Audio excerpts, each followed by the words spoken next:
चलो इसकी आ गई general properties of ionic compounds. Physical nature of ionic compounds are solid and are somewhat hard because of the strong force of attraction between the positive and negative ions. These compounds are generally brittle and break into pieces when pressure is applied. हाँ, तो physical nature क्या है ionic compound की? ये solid है और hard है. ये जो अंडरलाइन कर लो, सॉलिड है, हार्ड है. क्यों हार्ड है और सॉलिड है? क्योंकि इनकी फोर्स ऑफ अट्रैक्शन जो है ना between positive and negative ions. Positive ion अभी किया था, कौन सा था? सोडियम. क्लोराइड क्या है? Negative ion. ये क्या बन जाएगा? Sodium chloride. ठीक है, तो इनके जो है फोर्स ऑफ अट्रैक्शन ज्यादा है, स्ट्रांग है, तभी तो ये हार्ड है. ठीक है, and these compounds are generally brittle. Brittle भी वही होते हैं, बड़े hard.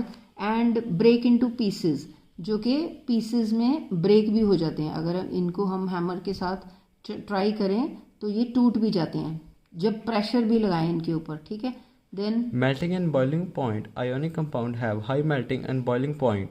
This is because a considerable amount of energy is required to break a strong inner ionic attraction. हाँ, तो अब ये क्या कह रहे हैं?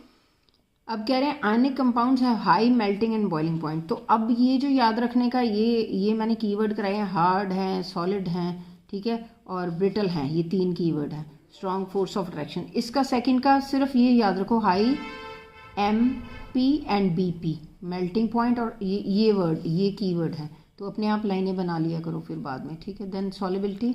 Electrovalent compounds are generally soluble in water and insoluble in solvents such as kerosene, petrol, etc. हाँ, ये पीछे हमने किया था ना एक्टिविटी में करके देखा था कि ये किस चीज़, ये 3 चीज़ों के साथ इनको मिक्स करके देखा था. वाटर के साथ, फिर केरोसिन अलग से एक उसमें बीकर में डाल के, केरोसिन के साथ ये सॉल्ट डालो, फिर पेट्रोल के साथ अलग से बीकर में डाल के देखो किस में ये सॉल्वेंट है, किसके साथ सॉलेबल है. तो ये वाटर के साथ सॉलेबल है, ये याद रखना. Soluble in water and insoluble in kerosene and petrol, ये कीवर्ड हैं, बस इतना याद रखो. Next is conduction of electricity.